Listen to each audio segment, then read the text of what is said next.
Let's begin by offering our respects to the founder Acharya of ISKCON, His Divine Grace, A.C. Bhaktivedanta Swami Srila Prabhupada. Hare Ram, Ram Ram.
Srila Prabhupada ki Jai. Jai. Om Ajnana Timirandasya Jnananjana Shalakaya Chakshurunmilitam Yena Tasmai Shri Gurave Namaha. Nama Om Vishnu Padaya Krishna Prestaya Bhutale Srimate Bhaktivedanta Swamin Itti Namine. Namaste Saraswate Deve Gauravani Pracharine Nirvishesha Shunyavadi Paschatya Deshatarine. He Krishna Karuna Sindhu Dina Bandhu Jagatpate Gopesha Gopika Kanta Radha Kanta Namostute Tapta Kanchana Gaurangi Radhe Vrindavaneshwari Vrishabhanu Sute Devi Pranamami Hari Priye Vancha Kalpa Taruvyascha Kripa Sindhu Vyaevacha Patitanam Pavanebhyo Vaishnavebhyo Namo Namaha. Jai Shri Krishna Chaitanya Prabhu Nityananda Shri Advaita Gadadhar Shrivasadi Gaura Bhakta Vrinda. Hare Krishna Krishna Krishna Hare Hare Hare Rama Rama Rama Hare Hare. Please repeat after me. Om Namo Bhagavate Vasudevaya. Om Namo Bhagavate Vasudevaya. Om Namo Bhagavate Vasudevaya. Om Namo Bhagavate Vasudevaya. Om Namo Bhagavate Vasudevaya. Om Namo Bhagavate Vasudevaya. Okay, so what did we see in the previous class?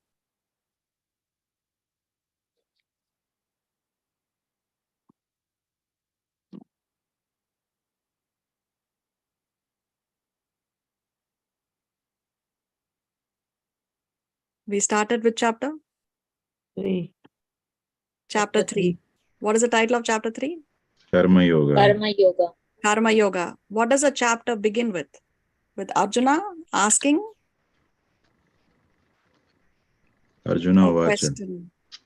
Yeah, so what is the question Arjuna asks? He's confused because He's confused.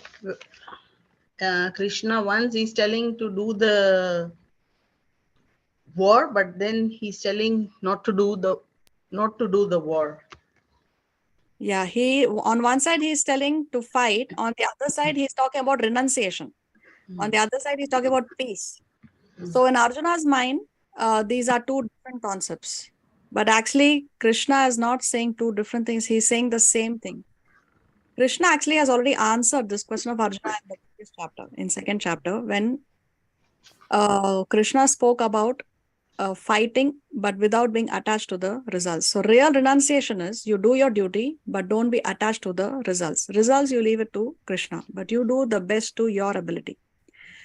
Always we should, this is a lesson that we have to learn in our own life, that whatever we do, we have to put in our best effort. We should not leave it to destiny, saying that Krishna will take care. So we don't put in our best effort. That is not the correct attitude.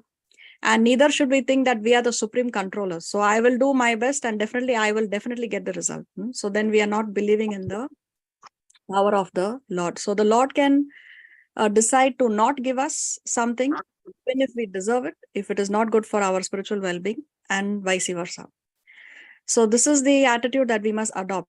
In the Mahabharata, there is when Abhimanyu was killed, Arjuna had taken a vow that he is going to kill Jayadratha because Jayadratha was responsible for Abhimanyu's death. He was one of those people responsible. And Arjuna had taken a vow that he will kill Jayadratha. Otherwise, he will commit suicide. Now, Arjuna went all out. And the Kauravas, they kept Jayadratha right at the end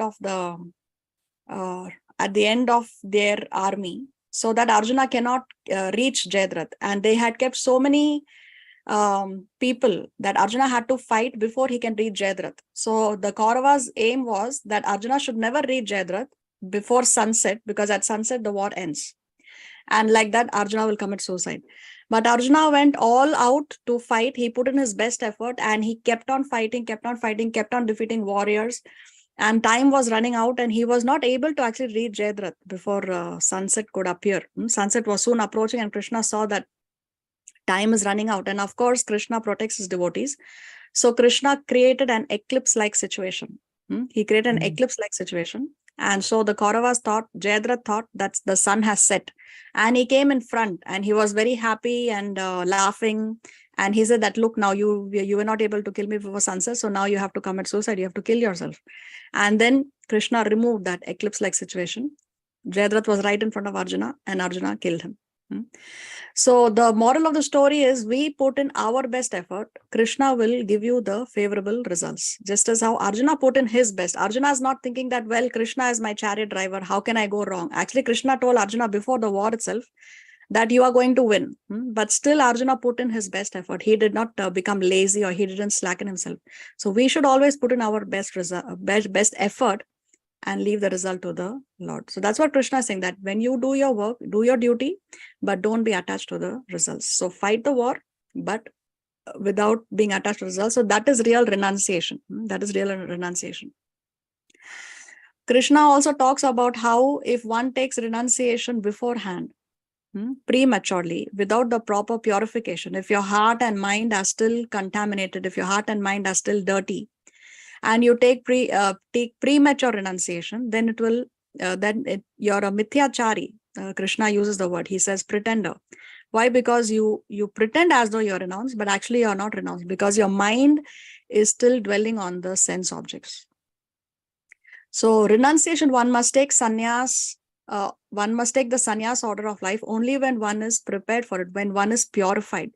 Unless one is not purified, if one takes premature sannyas, then he's a pretender and he also causes disturbance in the society. We see in so many cases where people take renunciation and then they go back to their old habits, wine, women, and then the name of spirituality is tarnished. And then people say that all spiritual people are bogus. So this is why Krishna warns against taking premature renunciation. So today onwards, we'll start from text 7. Who can read today? I can read. Okay, Mataji. thank you. Thank you. Let's go to 7.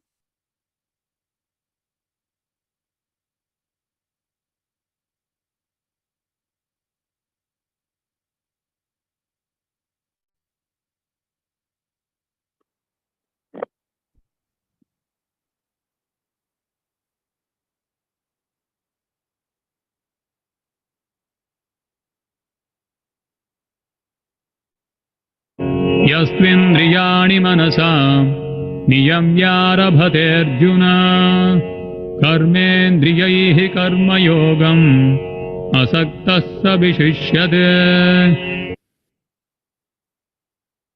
Translation. On the other hand, if a sincere person tries to control the active senses by the mind and begins karma yoga in Krishna consciousness without attachment, he is by far superior.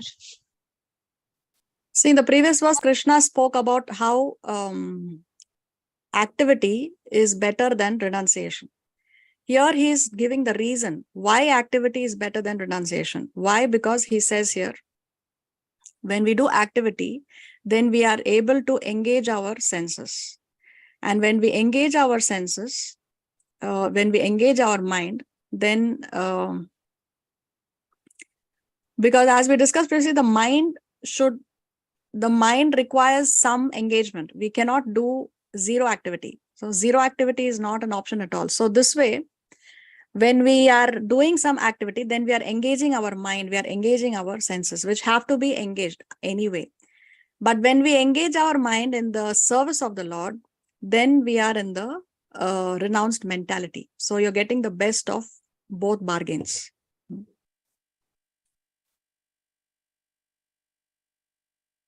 नियतं कुरु कर्मत्वं कर्मज्यायो ह्यकर्मणः शरीरयात्रापि च ते न प्रसिद्ध्येद कर्मणः. Perform your prescribed duty, for doing so is better than not working. One cannot even maintain one's physical body without work. Here Krishna is giving one more reason as to why one should be engaged in activity. What is he saying here? That you have to engage in activity to maintain one's physical body. So to maintain ourselves, for the sake of self-maintenance also, we have to be engaged in activities. We have to be doing our work. We have to be doing our prescribed duties. See, Arjuna is a Kshatriya and Arjuna is a Grihastha. So he has certain prescribed duties towards his family. He has prescribed duties as a Kshatriya to protect, to fight. So Krishna definitely wants Arjuna to do his duty as a Kshatriya and as a Grihastha.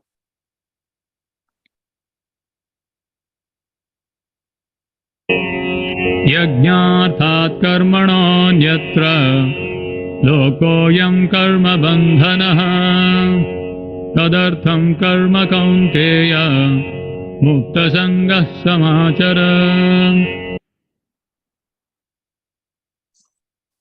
Work done as a sacrifice for Vishnu has to be performed. Otherwise, work causes bondage in this material world. Therefore, O son of Kunti, perform your prescribed duties for his satisfaction, and in that way you will always remain free from bondage. So the question may arise that, okay, if I do some activity, then there is going to be some reaction.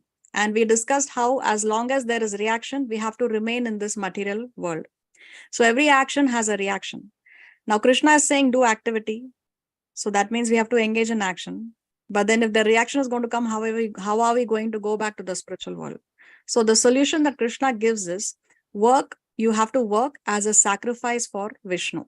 Whatever work we do, we have to Krishnaize. We have to spiritualize that activity. Then there will be no bondage, Krishna says. Because if Krishna is saying here, if you don't do your work as a sacrifice for Vishnu, then work will cause bondage in this material world. It means we will remain in this material world life after life after life. Why? Because if we do punya karmas, we go to heaven, but heaven is still in the material world. And when we exhaust our punya karmas, we have to come back. If we do bad karmas, then we go to the hellish planets. When our punishment period is finished, again, we have to come back. We are already there in the material world, but we again have to come back to Bhoga Bhumi.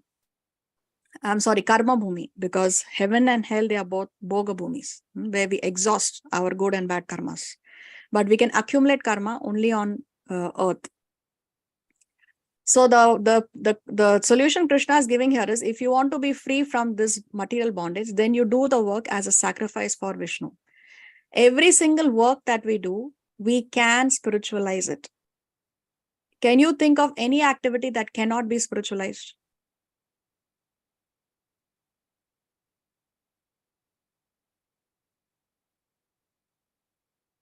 How do we spiritualize eating?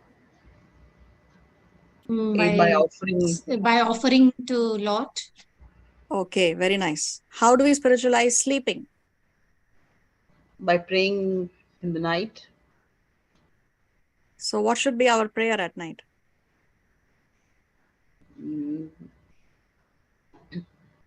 or even otherwise?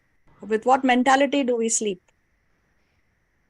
As today has passed good, even tomorrow it should pass good, and with the whole prayer means with offering God, means offering a prayers to God, so that as today has passed good, and with really with spirituality, tomorrow also it should pass with spirituality and all the good deeds. Okay, very nice. Any other perspectives? Being thankful, Being grateful thankful, for the grateful, Yeah. very nice. More perspectives? When we sleep, why do we sleep? What should be the mentality of a devotee? Why am I sleeping? Are we rejoining Paramatma for recharge? We are recharging our body. We are recharging our physical strength, mental strength when we sleep. But with what mentality? For morning program, so that we can get up early. So that we can get up early and do what? Watch television? No, go to Mangal Morning Aarti. program. Morning Japa. program. Yeah, basically, a devotee sleeps with this mentality, or he sleeps because he is thinking that I have to give this body and mind rest so that I can use the body and mind in the service of the Lord. Not because I'm sleeping because I need to look good, I need to look fresh, I need to whatever it is, nothing on the bodily concept, nothing on the material concept. The mentality of a person, if the person is saying that I have to rest so that I can use this body in the service of the Lord, that's why a devotee wants to take care of his health so that the body can be used in the service of the Lord. So eating, sleeping, mating, how can we spiritualize mating?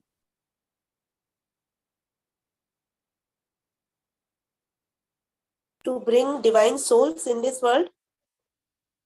So that we can have children who can be brought up in Krishna consciousness, and they can go back home, back to Godhead. Every parent, when they have children, it's their responsibility, actually, it's the duty of the parents to make sure that this is the last birth of my child. Because when we have children, we are giving an opportunity to a soul to get a human birth.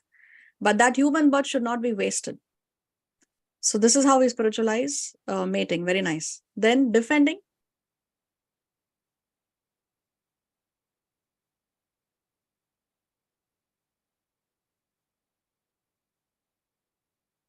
Eating, sleeping, mating, and defending. These are the 4 common activities between human beings and animals. But animals eat, sleep, mate, and defend. But if we eat, sleep, we also have to eat, sleep, mate, and defend, but we spiritualize it. So how are we going to spiritualize defense? Whom are we going to defend? Maya. Defend Maya? Who talks again, Bhagwan? Vaishnavas. Yeah, see, we defend whenever, tolerance is one quality that a Vaishnava has. But when it comes to somebody insulting your guru or somebody insulting the Lord, then the devotee does not tolerate. Then he comes to the defense of his spiritual master and to the defense of the Lord. So when somebody is committing guru aparad, or when one is committing aparad to the lotus feet of the Lord, then we retaliate. If one is committing an offense to us, then we tolerate, like that. Or even to the devotees, if somebody is committing an offense to another devotee, another Vaishnava, also we do not tolerate. So like that, we can spiritualize eating, sleeping, mating, and defending. Can we spiritualize meat eating? No. No. We cannot say that, okay, I will offer my plate of chicken to the Lord and then it is prasad and then I eat spiritual chicken. Can we do that? Not at all. No. Why? What is your counter argument? Because we know it is Because we cannot kill animal or anybody, and this prasad is not acceptable by Krishna. But plants also have life. Plants we can offer. Why?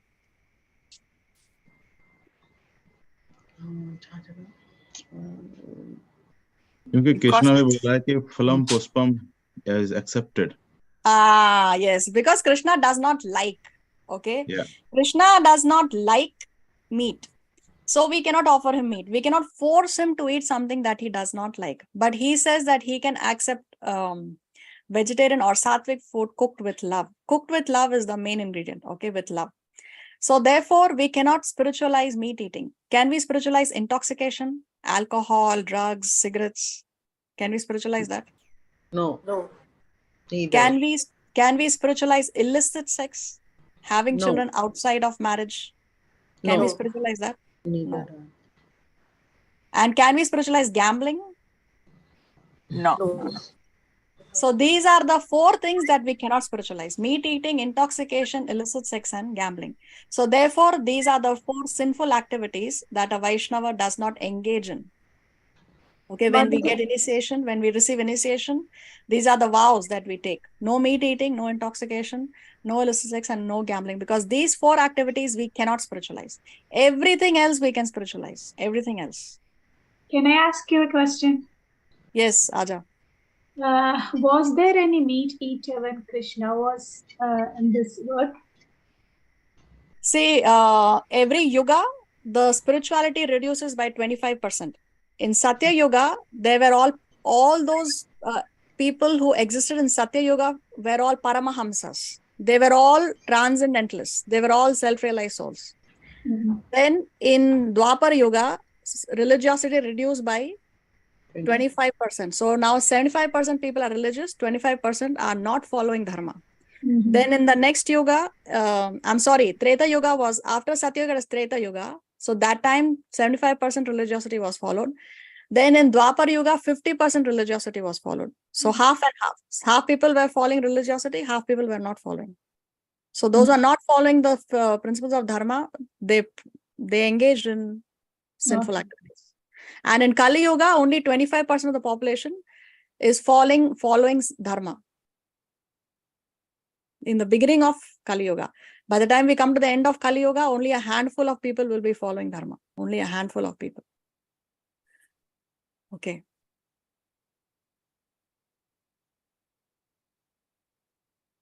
So what is Krishna saying? Work done as a sacrifice for Vishnu has to be performed. If you don't do that, it will cause bondage in this material world. Therefore, O son of Kunti, perform your prescribed duties for his satisfaction. So we have to perform our duties to satisfy the Lord. That should be our mentality. If the Lord is satisfied, then everything else is in place. We don't have to worry about anything else. And that way you will always remain free from bondage, Krishna says. So you can see here, she is engaging in deity worship. So her mind is engaged in the service of the Lord.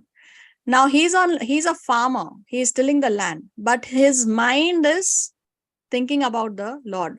So his activity is a spiritual activity.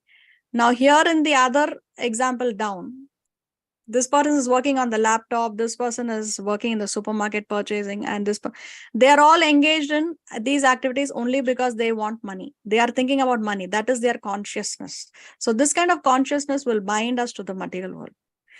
Sometimes people say that I don't do anything bad, I don't hurt anyone, I'm a vegetarian, so I'm good. No, you're not good. If your consciousness is not spiritualized, even though you may be a vegetarian, it doesn't mean that you are safe from the cycle of birth and death.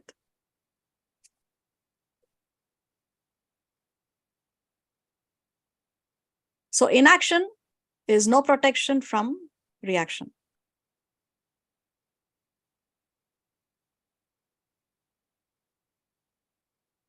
Okay, I'm just seeing the chat now.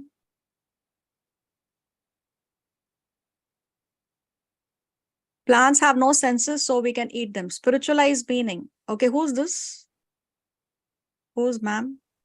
Can I have? Yeah. Who's that? Mampi. Mampi, okay. So spiritualized meaning is, so we gave the example, we spiritualize eating by having prasad. We spiritualize sleeping with this consciousness that we want to use the body. So every activity we do it with the consciousness that somehow or the other we connected to the Lord. That is the meaning of spiritualizing it. Connected to the Lord. Do it for the satisfaction of the Lord. Does that answer your question? Yes, Mataji. Thank you. Okay. So if anybody has a doubt, you just ask, because I don't check the chat in the middle of the class. Okay. Okay. So inaction is no protection from reaction. Just because action brings reaction, and I think that so therefore I don't do any action at all, therefore there'll be no reaction. That's not going to protect me, because we think that we can remain inactive, but the mind and senses need some engagement. We cannot do nothing. Okay. Even if we are just sitting in a place, we are still killing living entities just by our breathing activity. So reaction will come. So here is a summary. This brings us to the end of section 2. So the soul by nature is active. So therefore inactivity is not an option for us. Therefore, what is it that we have to do? We have to perform our activities in a way that they are directed towards self-purification and self-realization. So when we spiritualize our activities, then it leads to our purification. Slowly, slowly.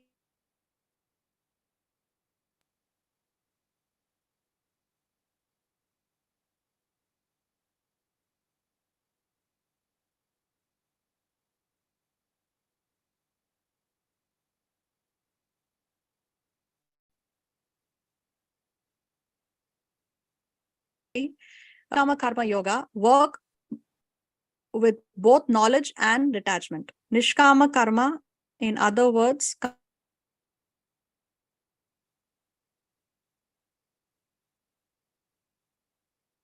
combines karma protected from material entanglement. Higher still, as hinted in text 9, is when those detached activities are offered to Krishna with devotion. So not only we have to be detached from the results, but we also have to do those activities with devotion to the Lord. So here in text 9, Krishna goes a step further.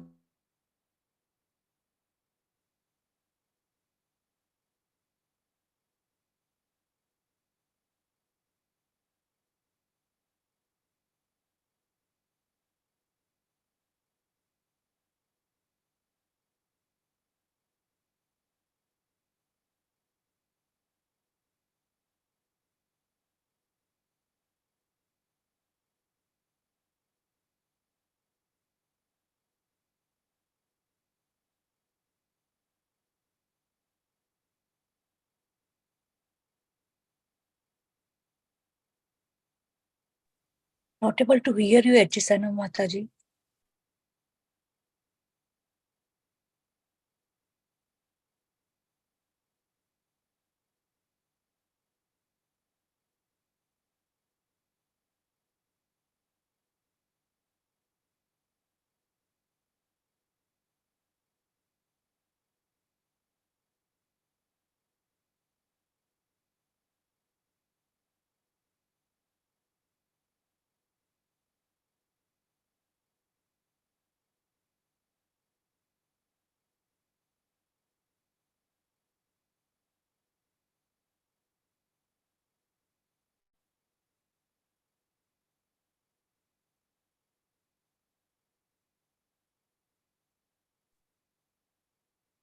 Okay. So what is the last thing that you all got?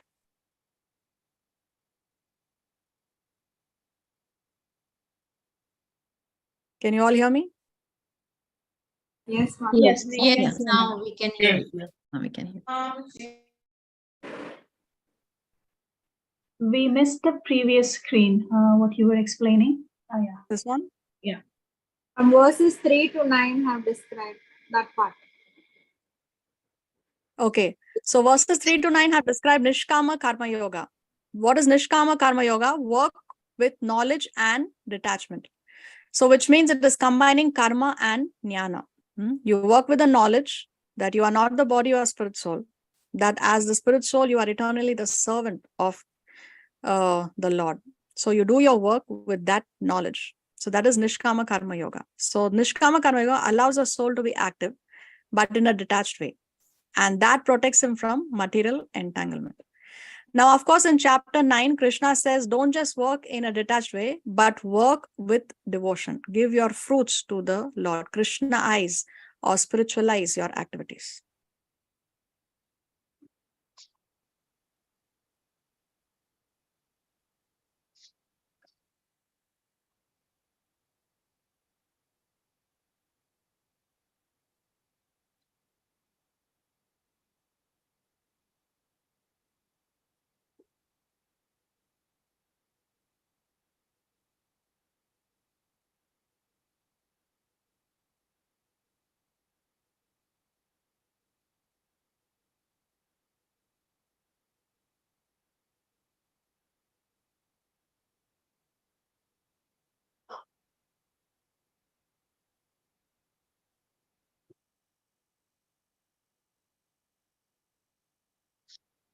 Disconnect.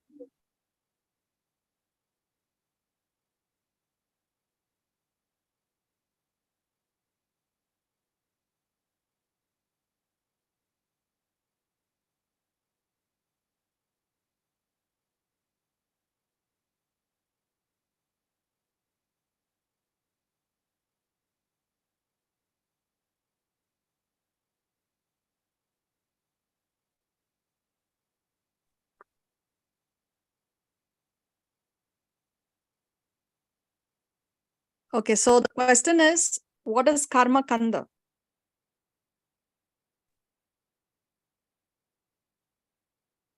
You are disconnected. Material religiosity. So what is material religiosity?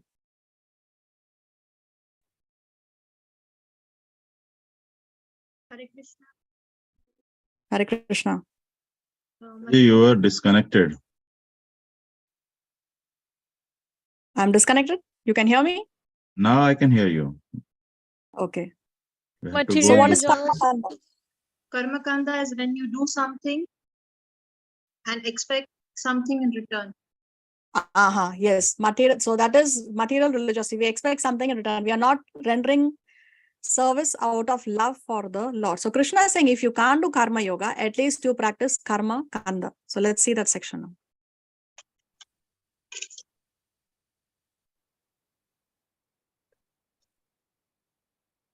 सह यज्ञाः प्रजाः सृष्ट्वा पुरोवाच प्रजापतिः अनेन प्रसविष्यध्वम् एषवोऽस्त्विष्टकामधो.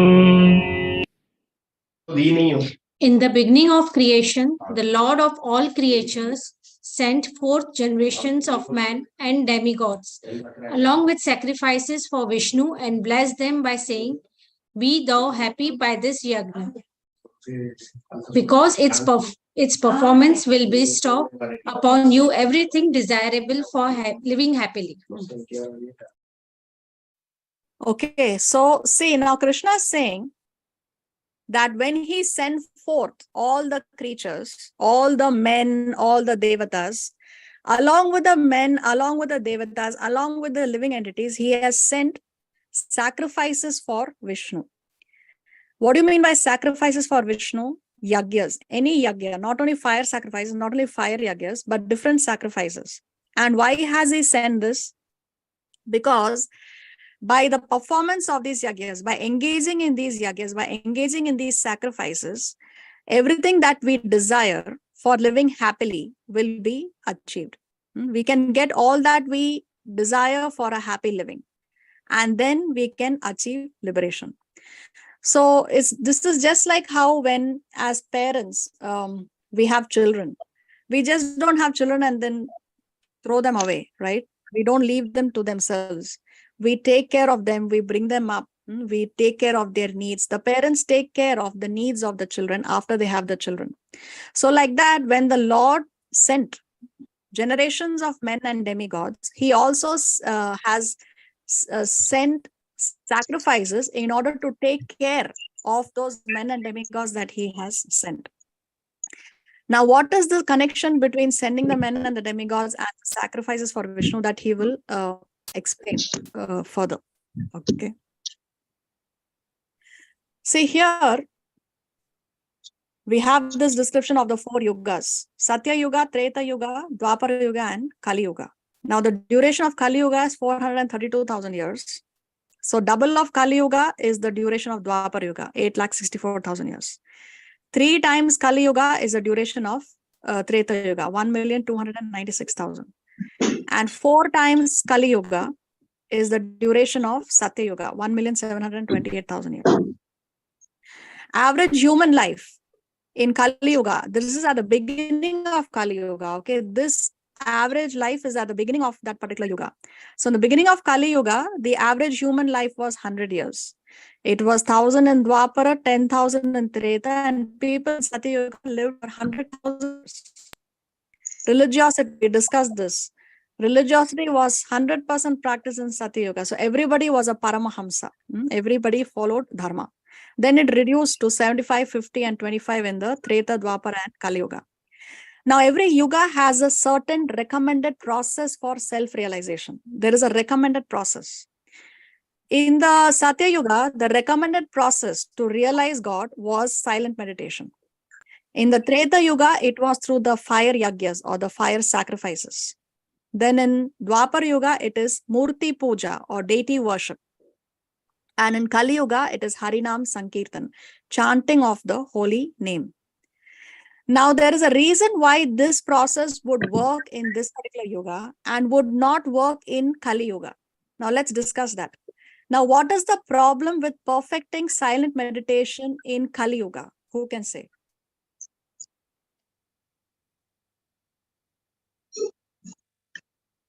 We get disturbed.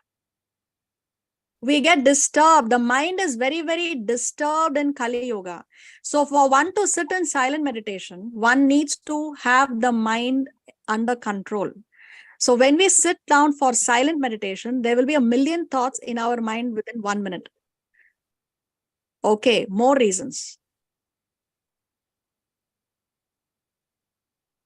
The lengthier process, it takes longer and needs more years. The process is longer. It takes, yes, exactly. It takes longer time. It takes longer time.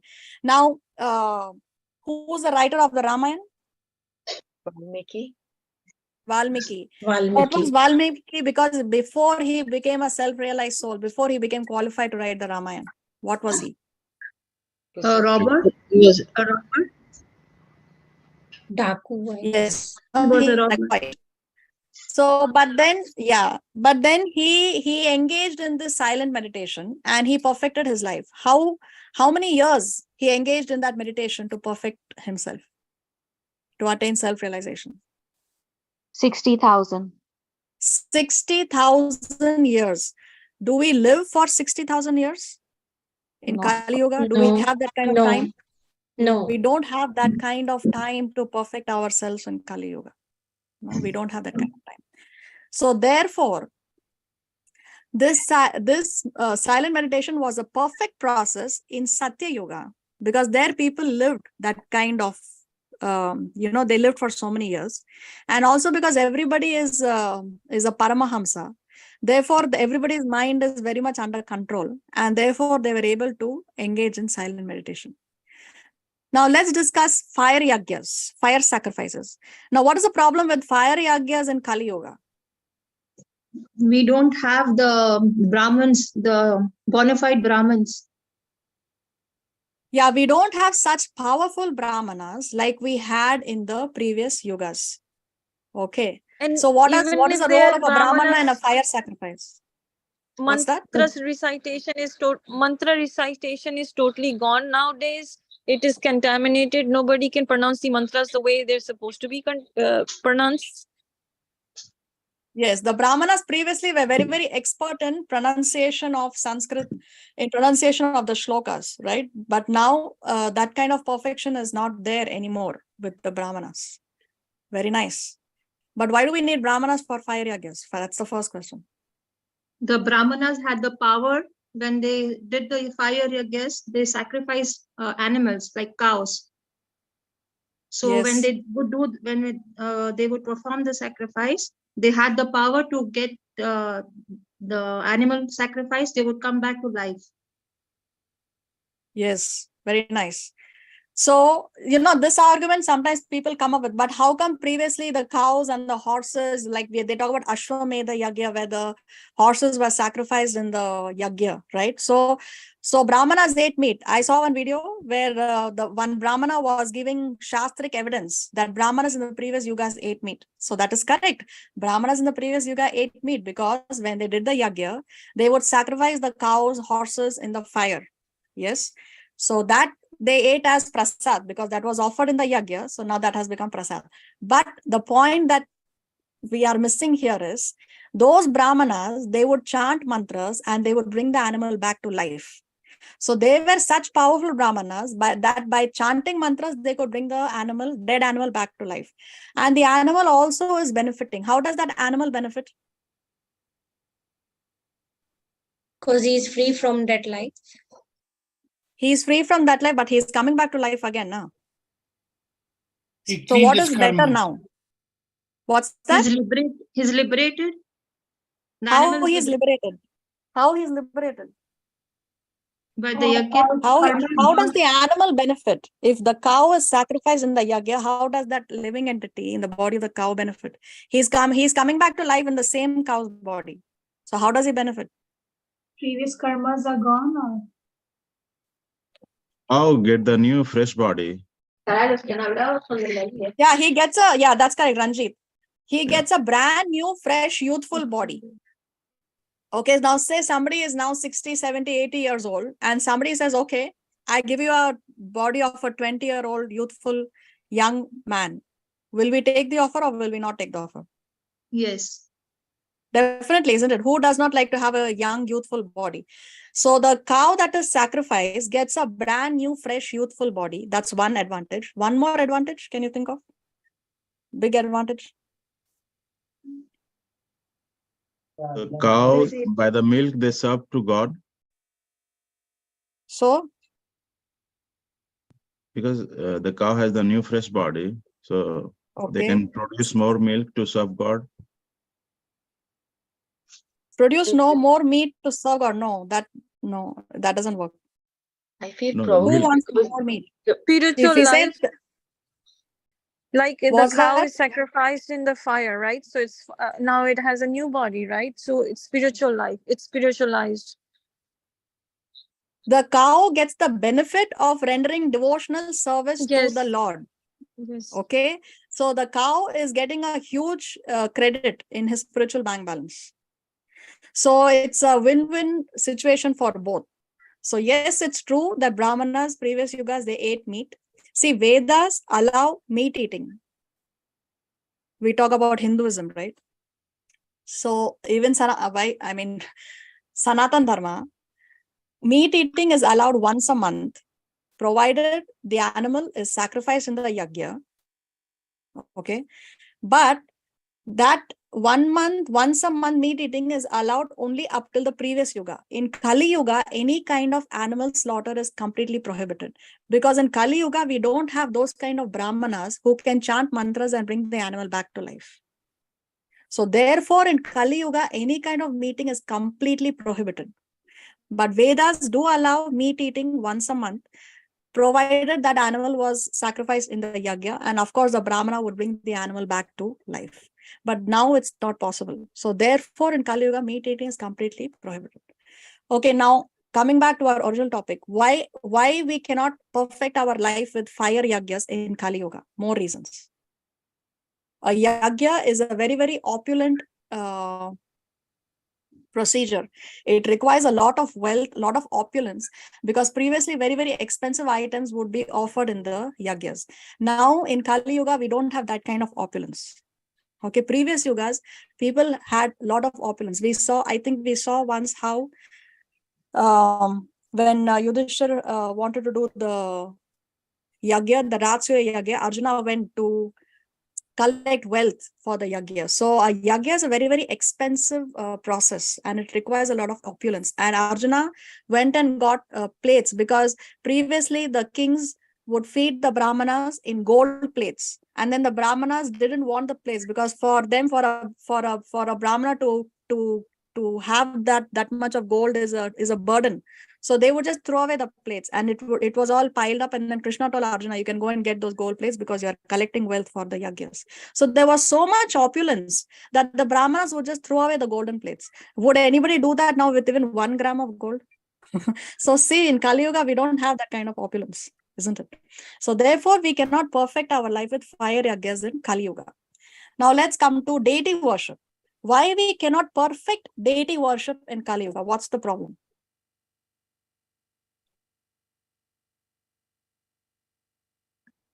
Mataji, yes. But the deity worship also, you need to be pure. For deity worship, we have to be pure, okay? You have to follow many rules and regulations, standards according to We the have to temple. follow according to many the rules house. and regulations. What kind of rules and regulations? Standards. You have to follow the standards. What the kind of standards? the rules and regulations and standards that Prabhupada has put up for us Vaishnavas to become Vaishnavas and to do deity service, and also for the 4 regulative rules that we daily have to follow in 16 rounds of chanting. So we can't do that in Kali Yuga? We are can. talking about what we cannot do in Kali Yuga with regard to deity worship to perfect our life. Cleanliness. First of What's all, that? the procedures should be the correct way. Procedure should be correct, okay. So what is it that we cannot do correctly? Like we discussed, yagyas we cannot do correctly because we don't have qualified brahmanas, we cannot pronounce, we don't The have the potency to mantras. bring the animal back to life. We can pronounce the mantras correctly. No, what is the problem with deity worship in Kali Yuga? Cleanliness. The standard Cleanliness. So what about, give me an example. So what is the standard that we cannot follow in Kali Yuga? Everybody's contaminated and impure, and so they're not following the regulative principles. So when they come and do deity service, they're making a lot of mistakes. We make a lot of mistakes in deity services. Okay, we are not that pure to be able to engage in deity services to perfection. Okay, more. We do a lot of prajalpas, we do a lot of apradhas, you know. Okay. Okay. We don't sometimes when we're not in time. Okay. See, when deities are worshipped, the procedure is an elaborate schedule right before sunset, from Mangalarti right up to the deities are put to bed. There are 6 aartis that are offered. In Jagannath Puri, 56 meals are offered to the Lord every day. Yes. So can we follow that standard of offering 56 meals to the Lord, bathing the deities every day in the morning, wearing them fresh clothes, fresh flowers, and then do the puja, and then again offer them breakfast, and then so there is a lot of I mean what Prabhupada gave us as deity worship is the bare minimum. Prabhupada simplified it for us because he said that if I give you the full rules and regulations, you will faint. Okay, we cannot follow that kind of standard in our homes. We cannot follow that kind of standard in Kali Yuga. We cannot make 56 meals every day and offer it to our deities. Can we do that? Can anybody here say that I can offer 56 meals to my Lord every day? No. So therefore, we cannot perfect deity worship in Kali Yuga. Okay, we cannot follow that kind of the rules and regulations and all that it takes. So of course, now even in Kali Yuga, there is some deity worship, there are some yagyas, there is some silent meditation that people follow. But the point is, if you follow this in Kali Yuga, then it is going to take us more lifetimes. It's going to take us more lifetimes. But if we want to go back home, back to Godhead at the end of this lifetime itself, then the recommended process for Kali Yuga is chanting of the holy name. Now, who can chant the holy name? Anybody who has a tongue and ear can chant. Anybody does not have a tongue or does not have an ear? Can still chant. They're allowed to chant with their mind. Yes. We are. But then again, if you Now, chanting with the mind is when you cannot do with the tongue, when you cannot vibrate the sound with your tongue. Okay, that is an exceptional case. But Prabhupada always taught us to chant at least as loud as we can hear. We need to hear what we chant. The sound vibration should enter our ears. That's why we chant loud. Because when we hear what we chant, then we are automatically paying attention to what we are chanting. Automatically, we are chanting with focus. We are chanting with concentration. Okay, we are not getting distracted. Now, let's see Shastric references to the same. This is not something that we are just saying. We have evidence. See here from the Srimad Bhagavatam 12th canto. Whatever result was obtained in Satya Yuga by meditating on Vishnu, in Treta Yuga by performing sacrifices, and in Dwapara Yuga by serving the Lord's lotus feet, can be obtained in Kali Yuga simply by chanting the Hare Krishna Mahamantra. So see, Hari Kirtan. Hari is a name of Krishna. What does that name Hari mean? To take away. Yeah, one who takes away. Now, what does Krishna take away from us? All your sorrows, he takes away all your sorrows, all my sorrows, our karmas, all the karmas, sinful activities, bad karmas. Krishna takes away anything that is inauspicious for our spiritual well-being also.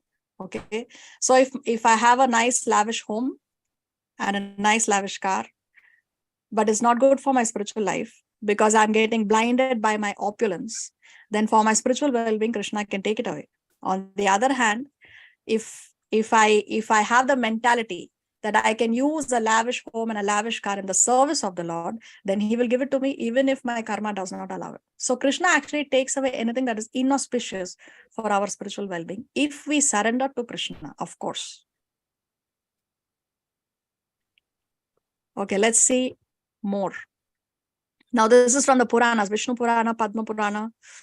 More evidence. Whatever is achieved by meditation in Satya Yuga, by the performance of Yagya in Treta Yuga, or by the worship of Krishna's lotus feet in Dwapara Yuga, is also obtained in the age of Kali simply by chanting the glories of Lord Keshava. Now, who's Keshava? Lord Krishna. What does that name mean, Keshava?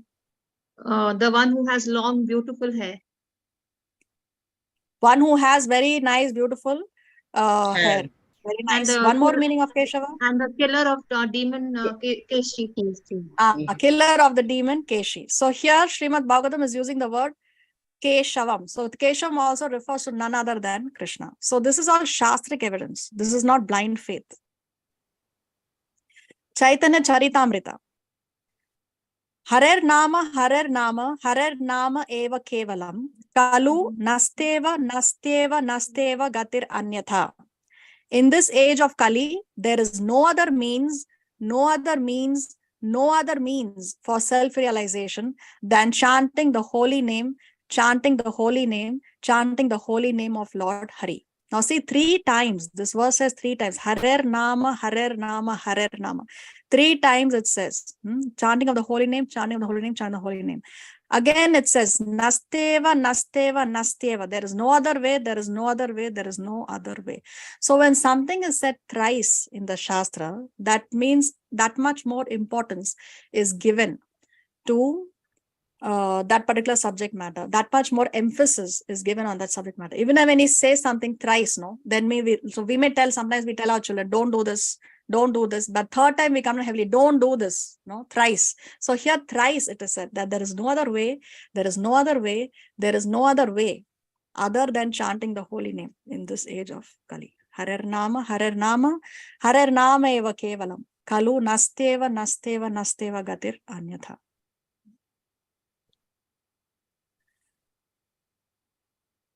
Okay, let's go to the next verse. Devan bhavayatanena te deva bhavayantu vaha parasparam bhavayantaha shreyah paramavapsyatha.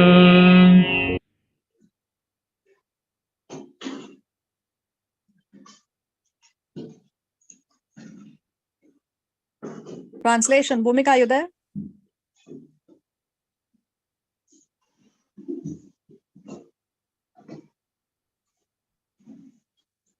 Okay, looks like we have lost her. So I'll read the translation. The demigods, being pleased by sacrifices, will also please you. And thus, by cooperation between men and demigods, prosperity will reign for all. So what is the connection between sacrifices, the living entities, and the devatas? Krishna is saying that the demigods will be pleased by sacrifices. When we do the yagyas, when we do sacrifices, the demigods will be pleased with us. And when they are pleased with us, they give us our necessities. Like the sun gives us the sunlight, heat from the air. Pavan Dev, he gives us air which we need to breathe, right? Then we have Varun Dev, who gives us water. So like that, our needs and necessities are given to us by the devatas. When we do the yagyas, we please them. So this is the system of cosmic cooperation that Krishna is talking about. Cosmic cooperation. We do the yagyas, the demigods are pleased, then they give us what we need.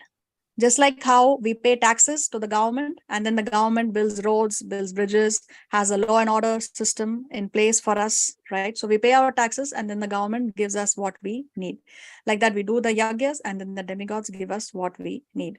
Of course, the demigods do not need what we are doing by these sacrifices. It's not that they are going to subsist on what we are doing as sacrifices, right? It's just our way of expressing our gratitude.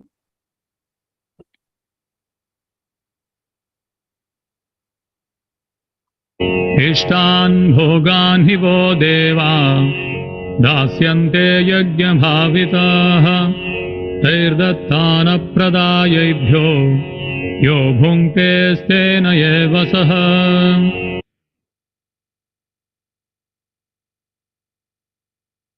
Translation. In charge of the various necessities of life, the demigods, being satisfied by the performance of yajna, sacrifice, will supply all necessities to you.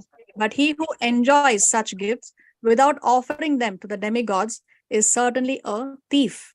So now what if we do not do these yagyas? Then Krishna says, if you are enjoying these gifts, if you're enjoying air, water, fire, sun, moon, all these things, if you're enjoying these gifts without offering them to the demigods, if you're not doing the yagyas, then who are you? Krishna is saying you're a thief because you have not done the yagyas.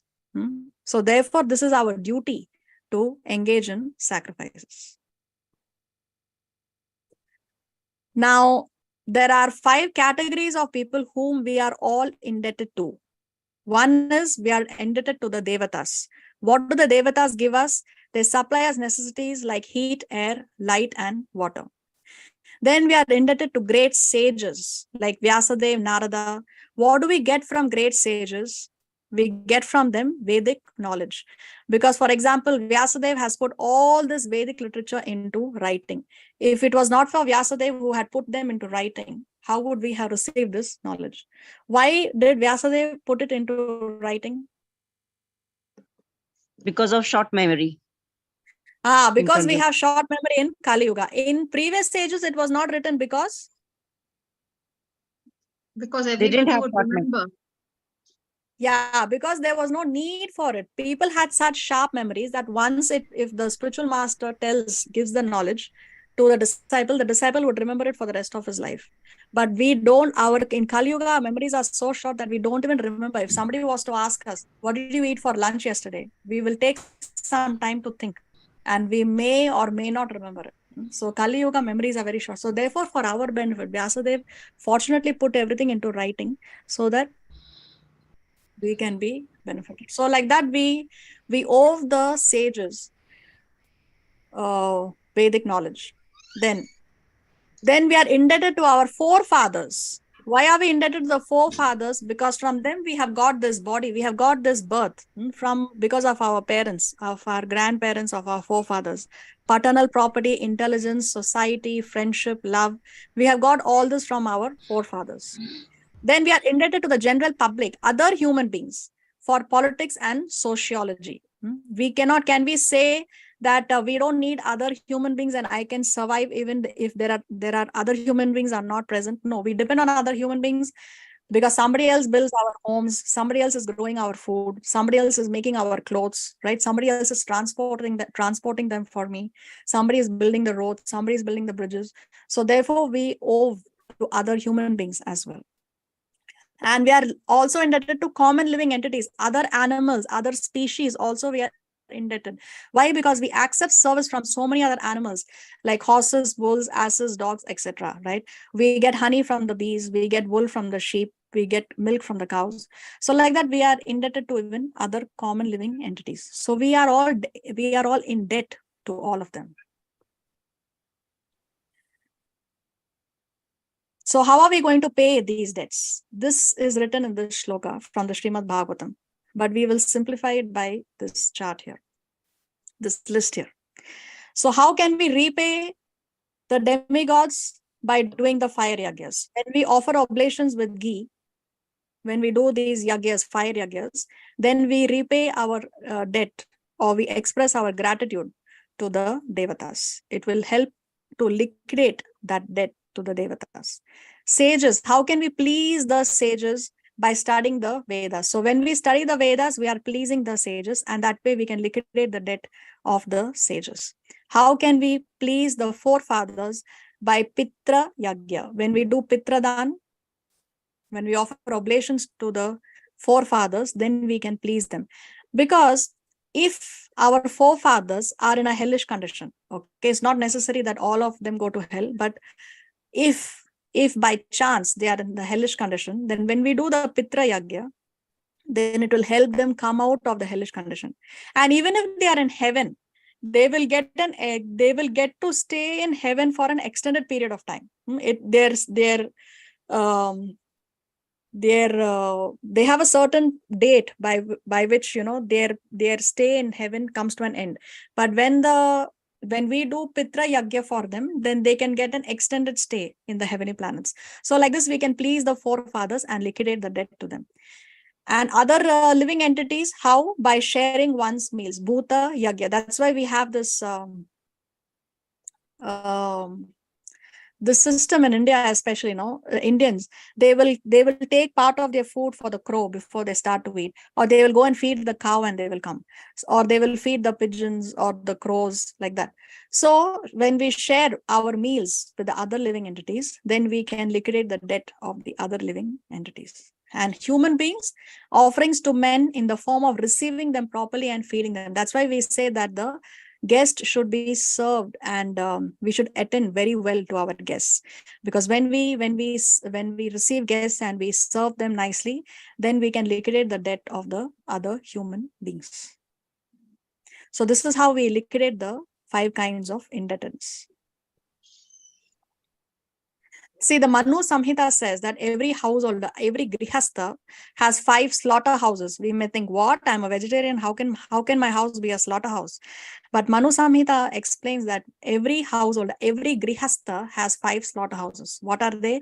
The hearth, the grinding stone, the broom, the pestle, and the mortar, and the water vessel.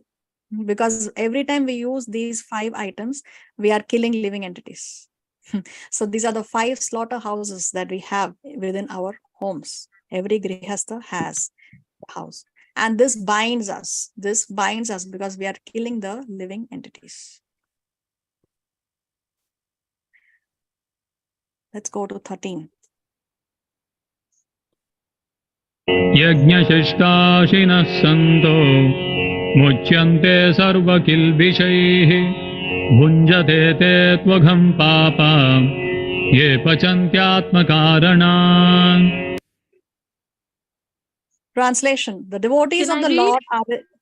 Oh, yes. Okay, please. Mataji, can I read? Okay. Yes, please. The devotees of the Lord are released from all kinds of sins because they eat food which is offered first for sacrifice. Others who prepare food for personal sense enjoyment rarely eat only sin. Hare Krishna. See here, directly coming from Krishna. Those who prepare food for personal sense enjoyment verily eat only sin. Doesn't matter if that food is vegan or vegetarian or non-vegetarian. If the food is not offered to the Lord, then we are eating only sin, directly from Krishna, directly from the Bhagavad Gita. That's why Vaishnavas always offer whatever they eat, whatever they drink to the Lord. The devotees of the Lord are released from all kinds of sins because they eat food which is first offered for sacrifice. So when we first offer the food to the Lord, then only it is karma free. Only then it is sin free. If we do not offer the food, even if it is vegan or vegetarian, it is still only sin. Why? Because we saw the 5 slaughterhouses. Yes, the mortar and the pestle. Even when we cook the food in the fire, so many living entities have lost their life. So that food, that plate of vegan food is not karma free. It is not karma free. It is karma free only when we offer it to the Lord.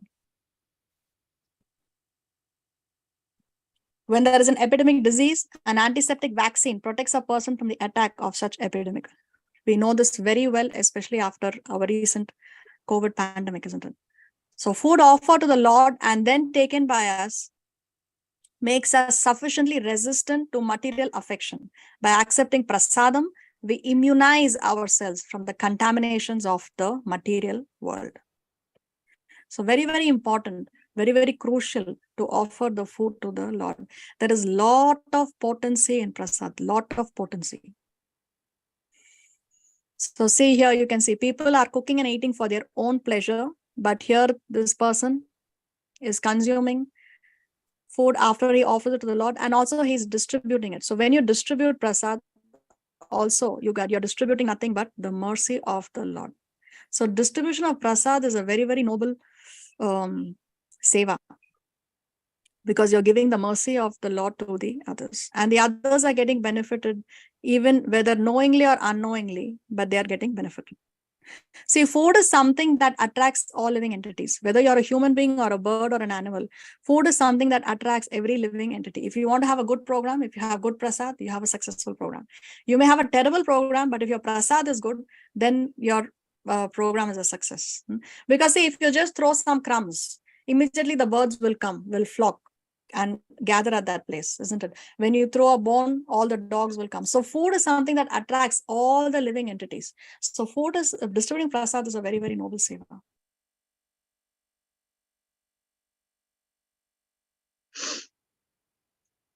अन्नाद् भवन्ति भूतानि पर्जन्यादन्न सम्भवः यज्ञाद् भवति पर्जन्यो यज्ञः कर्म समुद्भवः.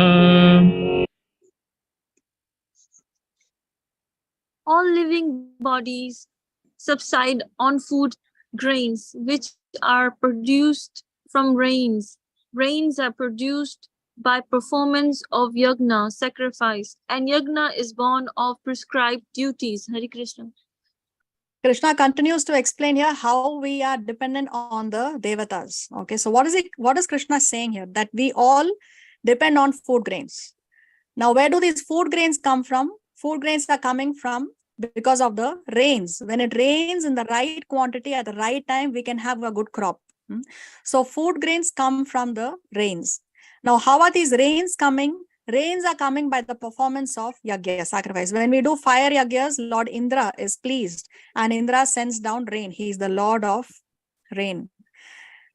And where is this yagya coming from? How do we know that we have to do this yagya? It's born of prescribed duties. It is a duty of living entities to engage in sacrifices. So see this connection. Living entities subsist on food grains. Food grains come from rain. Rain are coming because we are doing the sacrifices, and sacrifices, where are we coming to know about these sacrifices? Because of our prescribed duties. So see here, devotees are pictured engaging in Sankirtan Yagya. Above the clouds are the demigods, and above the Lord, above them is the Lord who is pleased by the singing of his holy names. The demigods are left to right, Chandra, Indra, Vivaswan, and Chandra, Indra, Vivaswan, and Vayu. And at the right is Lakshmi, the goddess of fortune. So they're all providing with the necessities of life to these living entities. Now they are engaged in the chanting of the holy name. So chanting of the holy name is also a sacrifice. It is the recommended sacrifice for Kali Yuga, as we previously discussed.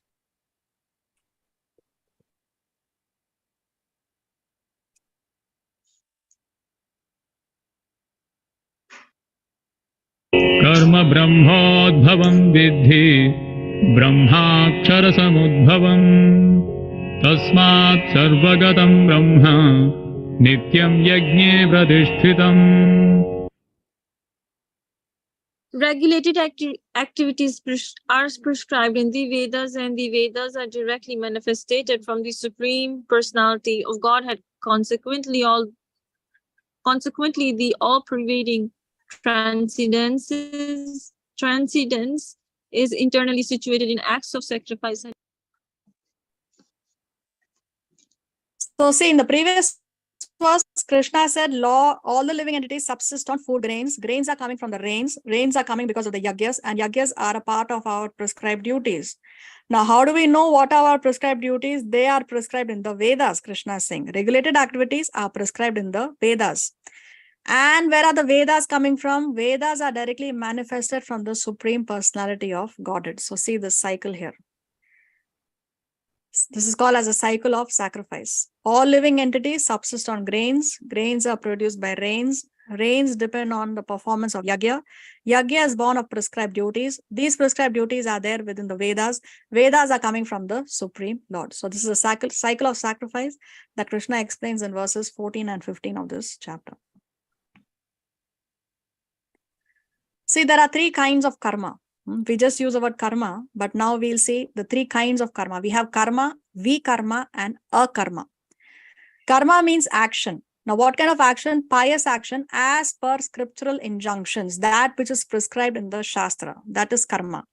Now, vikarma are engaging in are those actions which are not prescribed in the Shastra. So they are sinful activities, forbidden activities against the Shastra. That is vikarma. Then there is akarma, inaction. Now, inaction doesn't mean that we do nothing at all. Inaction means that activity which will not give us any reaction. Now, of course, akarma has one more meaning.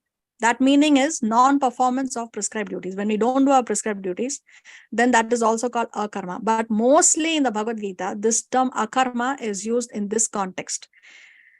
Devotional activities which do not bring any reaction. That is akarma. So karma, vikarma, and akarma.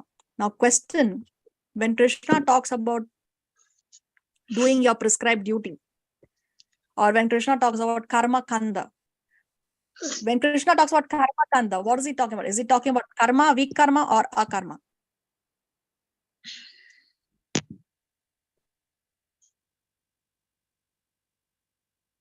Karma kanda? Akarma. Karma.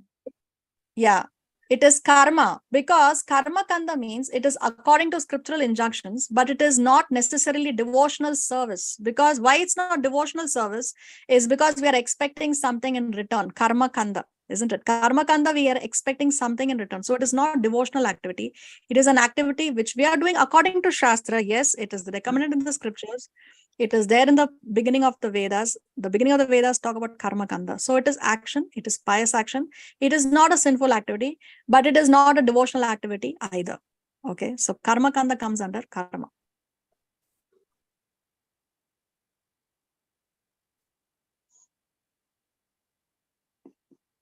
Evam pravartitam chakram nanuvartayati hayah aghayurindriya ramo moham partha sajivati. My dear Arjun, one who does not follow in human life the cycle of sacrifice, thus established by the Vedas, suddenly leads a life full of sin, living only for a satisfaction of the senses. Such a person lives in vain. Hare Krishna. So now Krishna says, what about those people who do not follow the cycle of sacrifice, which he has just explained in the previous two verses? Krishna is saying, if you do not follow the cycle of sacrifice, then such a person is leading a life full of sin. Why? because they're not making anybody happy and they're not making themselves happy, and all they're doing are sins because they don't know the right injunction of karma, which is done by the Vedas and scriptural injunctions. We have Yes, to because they are, satisfy by service our elders, our gurus, the society. That's what our body and our senses are made for. And if we don't cultivate that, practice that into our living, then no one's going to be satisfied with our association, and we our own self, our senses will be, because sacrifice is the main thing this chapter 3 is teaching. okay, very nice. So the main thing here, Krishna is saying that if you do not follow the cycle of sacrifice, you are leading a life full of sin, because then we are only living for our own sense gratification. We are not trying to satisfy the Lord. We are not trying to satisfy the Devatas. We are not trying to satisfy our superiors. So therefore, it is a life, Krishna says, living in vain. You have wasted your human life in sense gratificatory activities. Now, in our Shastra, there are many samskaras, but there are 16 major samskaras, which are recommended for us in the Shastra.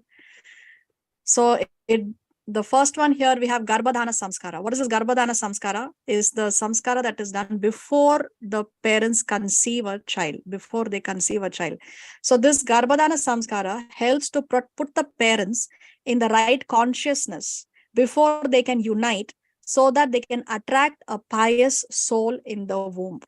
If you attract a pious soul in the womb, then you can make sure that you have a nice child, a good child who will give pleasure to the parents. Now, all children do not give pleasure to the parents. Is that true or is that false? Very true. It's true. It's true, isn't it? There are some children who give a lot of pain to the parents. There are some children who bring in with them a lot of expenses.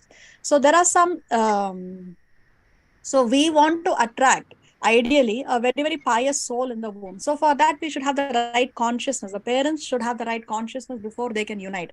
But if a child is conceived, for example, on a Saturday night over a glass of whiskey in a discotheque, what kind of a soul is going to be attracted to the womb? So there are some regulations, there are certain times, certain days which are recommended for union and certain days which are not recommended for union.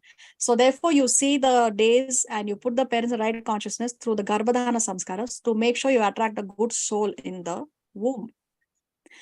Then we have in the 3rd month of pregnancy, and then we have, so like that, we are not going to go into all these details now, but we have all these samskaras that are there before the child is conceived, and the last here is Antim Samskara, the last rites after the person has passed away. So all these things are purificatory processes. There are 40 samskaras, but these are the 16 major samskaras. Okay, student life and child life. Annaprasanam is another very important samskara. First time feeding solid food. When the child eats solid food for the first time, we make sure it is Mahaprasad, the first grain. The first months, the child is only on the mother's milk or liquids, juices. But when the child eats the first grain, you make sure it is Mahaprasad, because that one grain of Mahaprasad, the first grain that goes in the child's body, if it is done through this ceremony, then that will protect the child for the rest of his life. So therefore, this is also very, very important. Unfortunately, people don't do these things anymore. Okay. Now the question is, everybody has to do this, or there can be some exceptions? That we will see in the next class if Krishna so permits. Until then, we will take questions. Hare Krishna. Hare Krishna. Okay. Any questions? Hare Krishna. Yes. My question is, anything till after Kali Yuga, one should expect something else also? Or that's the limit? After Kali Yuga, Satya Yuga starts again. Okay. Is that what you want to know? Yeah. I mean, it's not going to get worse. It's going to get better, you mean to say? No, Kali Yuga, as we proceed further in this yuga, things get worse and worse and worse. Which is still far away, right? 432,000 is the duration. We've only crossed 5,000 years. At the end of Kali Yuga, the situation will be such that there's going to be fire all around. There's going to be no water. Only a handful of devotees on the entire planet will be practicing Krishna consciousness. And all the rulers, those in the government are actually robbers and thieves and rogues are going to be in charge of the government. And the average human life would be reduced to 20 years. If one lives for 20 years, at the end of Kali Yuga is considered to be a very, very long duration of life. Okay. And the bodies are going to shrink. People will be like dwarfs. So it's only going to get more and more worse. But once Kali Yuga ends, again Satya Yuga starts rolling. And that's said in the Bhagavad Gita. It is in the Bhagavad Gita, this thing. Yeah, that's there in the Bhagavatam. It is in the Bhagavatam. There in the Bhagavatam. Yeah. See, the thing is, this whole, all the 4 yugas put together is the duration of one Divya Yuga, it is called, one Divya Yuga. And 1,000 Divya Yugas make one day in the life of Brahma. And the same duration of years make one night in the life of Brahma. And Brahma lives for 100 such years. So Brahma lives for 311 trillion and 40 billion years. Now, when Brahma's lifetime ends, then there is complete destruction. There is a partial destruction at the end of every Brahma's day. There is partial destruction. And at the end of Brahma's lifetime, there is complete destruction. So every time this one cycle ends, the whole thing starts again and again and again. So when it's the whole process of this one yuga, the entire thing is just one breath of Mahavishnu. He breathes in and breathes out. So that's one whole yuga, one whole Divya Yuga getting completed and starting all over again. Okay. This is all explained in the 5th canto of the Srimad Bhagavatam. All right. Okay, thank you, Hare Krishna. Mataji? You're welcome. Yes. Want to ask that the question answer for 31st date is now finished. We can't give the answer now. The paper. You want to answer it? Yeah. So I will do the needful. I'll get in touch with you, Mataji. Okay, thank you. Hare You're welcome. Hare Krishna. What else do we need to discuss? I have a question, Sanam. Yes. Hare Krishna. You Hare said Krishna. that there are 5 types of yagyas, right? We just discussed.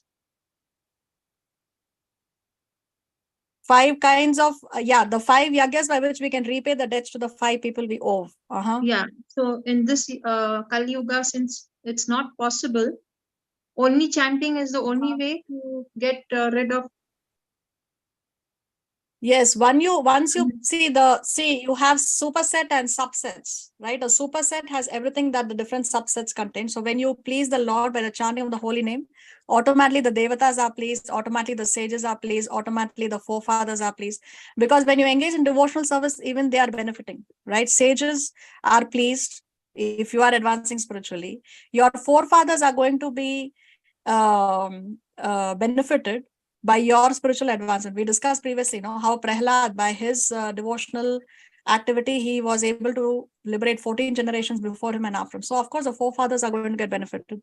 So when you chant the holy name, you please the Lord and automatically you please everyone else.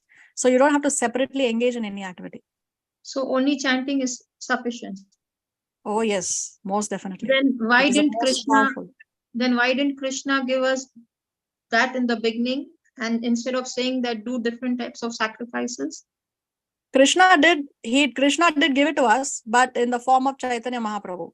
Chaitanya Mahaprabhu gave us this. See, the Hare Krishna mantra has always been existing in our scriptures, in the Vedas, in the Puranas. It is always there. But in the previous yugas, it was only given to people who are qualified for it. Not everybody would receive the mantra. See, even today, there are some paths where when you receive initiation, the disciple is giving a mantra by the guru, and the disciple is not allowed to reveal it to others, right? So in the same way, this Hare Krishna mantra was not revealed to everyone previously. Only the qualified people would receive it.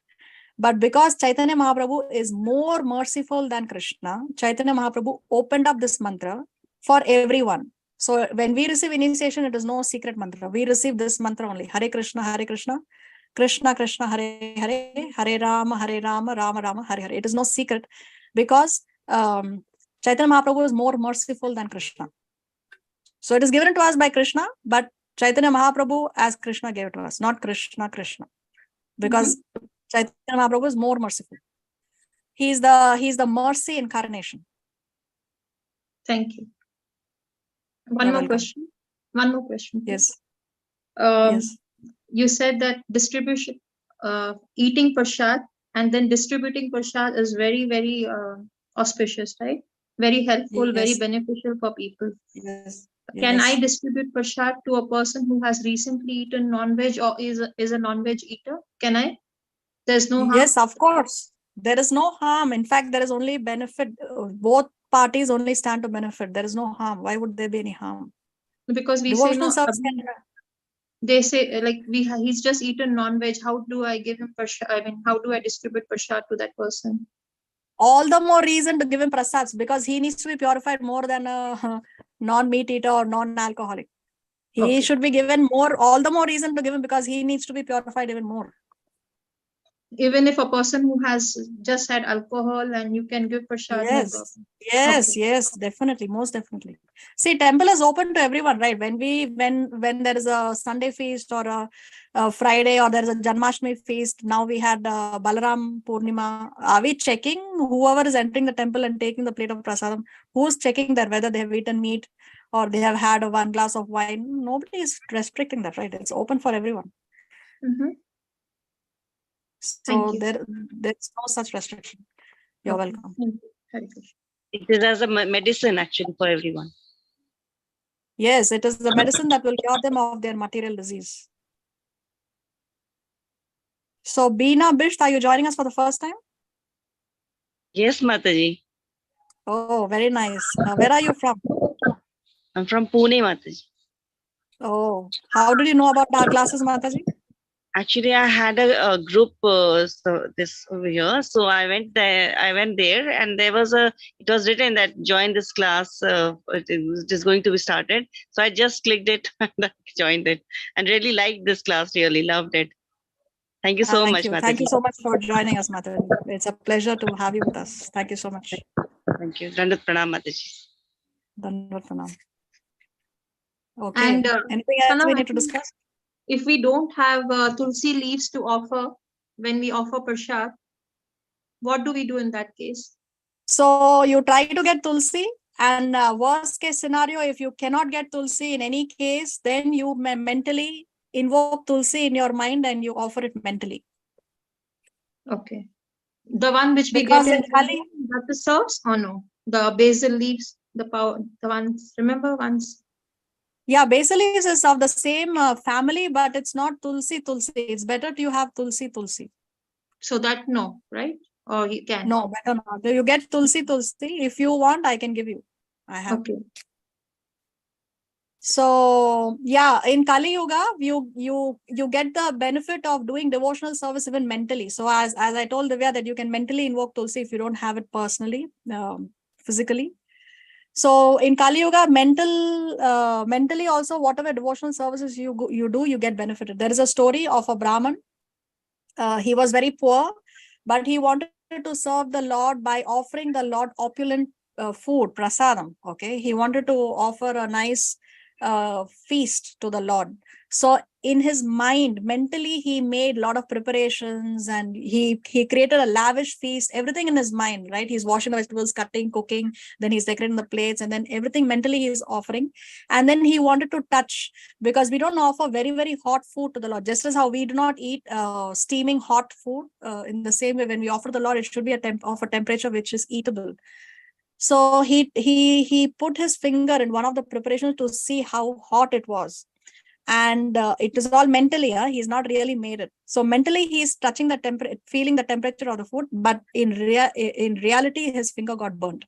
His finger was really burnt. Okay, so mentally also what he was doing, he was, the Lord was actually reciprocating. So in Kali Yuga, when we do devotional service even mentally, we get the benefit. And what offense we do mentally, we don't take the offense in our mind. If we are thinking we are being offensive to someone, but only on the mental platform. We have not spoken or said or acted in any way to offend a person, but it's only on the mental platform. We don't get the karmic reaction. Kali Yuga is so, I mean, the rules are so much more relaxed in Kali Yuga, but this was not the case in the previous Yugas. In previous Yugas, mentally also you commit an offense, you get the reaction, and you cannot get the benefit of doing a devotional service on a mental platform. But Kali Yuga is allowed. So we have to make the best of the fact that we have this human body in Kali Yuga, especially because this is the very cycle in which Chaitanya Mahaprabhu appeared. He was here on this planet just 500 years ago.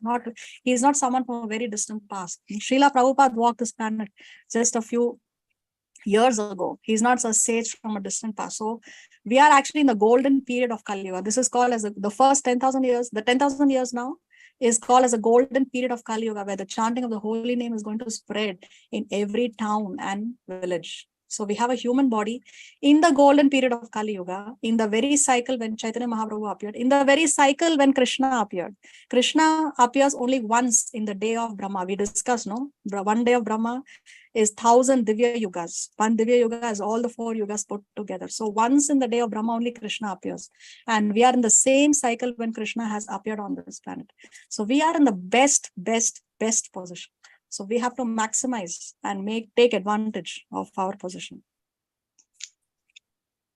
And don't let go of this golden opportunity. Okay, so on that note, I think we'll bring an end to today's session. Thank you all very much for joining. I hope to see you next week. Till then, have a nice week in Krishna consciousness. Hare Vanchakalpatarubhascha Kripa Sindhu Vevacha Patitanam Pavanebhyo Vaishnavebhyo Namo Namaha. Srila Prabhupada ki jai, Srimad Bhagavad Gita ki jai. Jai. Thank you. Thank you, Hari. Thank you, Hare Krishna. Thank you so Hare much. Krishna. Thank you, Hare Krishna. Hare Krishna. Hare Krishna.